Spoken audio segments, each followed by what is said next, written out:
가난한 농부의 3남 1녀 중 장남으로 태어났습니다. 낡은 교복과 교과서일 망정 물려받을 친척이 있어 중학교를 졸업할 수 있었고, 고등학교 2학년 때는 독지가인 김장하 선생을 만나 대학교 4학년까지 장학금을 받을 수 있었습니다. 덕분에 학업을 무사히 마칠 수 있었고 사법시험에도 합격할 수 있었습니다.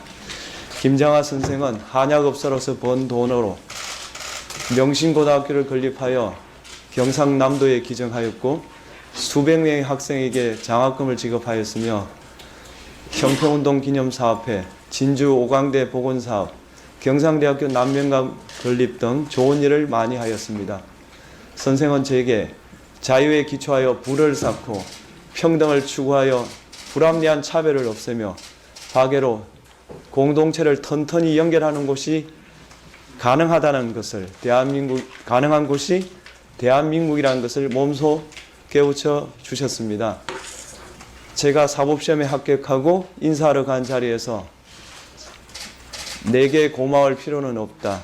나는 이 사회의 것을 너에게 주었으니 갚으려거든 내가 아니라 이 사회에 갚으라고 하신 선생의 말씀을 저는 한시도 잊은 적이 없습니다. 법관의 길을 걸어온 지난 27년 동안 저는 한결같은 마음으로 대한민국 헌법의 숭고한 의지가 우리 사회에서 올바로 관철되는 것을 찾는 데 전력을 다하였습니다.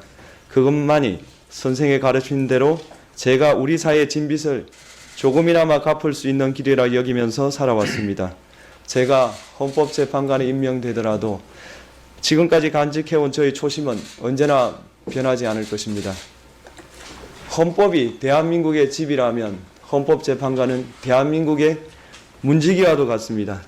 부단한 소통과 성찰의 과정을 통해 제 견해에 그 어떠한 편견이나 독선이 자리 잡을 수 없도록 늘 경계하고 정진하겠습니다. 저는 전북 정읍에서 2남 4녀 중 넷째로 태어나 초등학교 4학년까지 정읍에서 살다가 이후 전주에서 중학교, 고등학교를 졸업하였고 서울에 있는 대학에 진학하여 졸업하였습니다. 아버지는 정읍에서 초등학교 교장으로 정년퇴직까지 근무하셨습니다. 경제적으로 넉넉하지는 않았지만 부모님의 헌신적인 뒷바라지로 저는 비교적 무난하게 학창시절을 지낼 수 있었습니다. 저는 1991년에 결혼하여 아들 둘을 두었는데 둘째가 자폐성 장애 1급 진단을 받은 자폐아입니다. 유난히도 잘생기고 순한 아이였던 둘째가 자폐 진단을 받고 나서 우리 가족의 생활은 송두리째 바뀌었습니다. 저희 부부는 자고 싶을 때 마음대로 잘 수 없고 쉬고 싶을 때 편히 쉴 수가 없으며 둘째랑 같이 외출을 하면 다른 사람들로부터 특별한 시선을 받아야 하는 고단한 처지가 되었습니다. 제 처는 천직으로 생각하던 교사직을 포기하고 둘째 뒷바라지에 전념하여야 했고, 첫째는 둘째와 같은 초등학교를 다니면서 자폐아의 형이라는 시선을 감내하여야 했습니다. 지금도 제 처와 저의 몸에는 둘째로부터 꼬집 피거나 물려서 생긴 상처 그리고 흉터가 남아 있습니다. 하지만 우리 가족은 최선을 다해 사랑으로 둘째를 돌보아 왔으며 우리 둘째는 가족들로부터 다른 누구보다도 더 많은 사랑을 받으며 살고 있다고 생각합니다. 하루 종일 둘째를 돌봐야 하는 힘겹고 고단한 생활은 지금도 계속되고 있지만 이러한 힘겨운 삶의 경험들은 저에게 세상에는 나 자신도 어찌할 수 없는 일들이 많이 있고 주변에 우리 가족보다 더 어려운 처지에 있는 사람들이 많이 있으며 내 처지가 좀 어렵더라도 더 어려운 사람들을 도와가면서 살아야 한다는 생각을 가지게 하였습니다.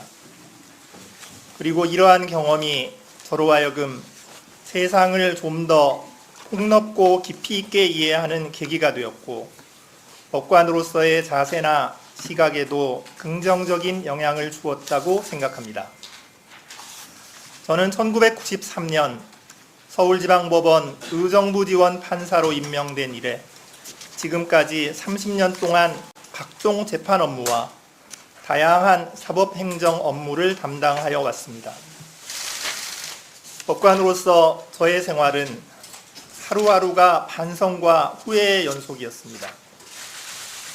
어제 법정에서 재판하면서 있었던 일이 오늘 하루 종일 머릿속에 맴돌면서 내가 좀 더 잘할 수는 없었을까, 더 나은 해결책은 없었을까 하는 고민을 늘 하였습니다. 그 고민은 30년이 지난 지금까지도 계속되고 있습니다. 존경하는 위원장님, 그리고 위원님 여러분, 잘 아시다시피 민주화에 대한 국민의 열망으로 1987년에 탄생한 현행헌법은 헌법재판을 담당하는 독립된 헌법기관으로 헌법재판소를 두었습니다. 그동안 헌법재판소는 우리 사회가 지키고 추구해야 할 헌법적 가치를 선언하고 사회 변화를 이끌어내는 결정을 내리는 등 국민의 기본권을 보장하고 헌법 질서를 수호하는 최후의 보루로 굳건하게 자리 잡았습니다. 그렇지만 한편 우리 사회는 코로나19로 인한 경제적, 사회적 변화에 직면하여 있고 세대나 지역, 이념 간 갈등, 빈부 차이, 저출산 고령화 문제, 환경 문제 등과 같이 여러 변화와 갈등 속에 있습니다. 이러한 시대적 변화 속에서 헌법재판소는 헌법 가치를 수호하고 진정한 사회 통합을 이루어내기 위한 중추적 역할을 요청받고 있습니다. 만약 저에게 헌법재판관으로 일할 수 있는 기회가 주어진다면 이러한 사회와 국민의식의 변화의 흐름을 놓치지 않고 헌법의 이념이 어떠한 형태로 구체화되어야 하는지를 항상 고민하겠습니다.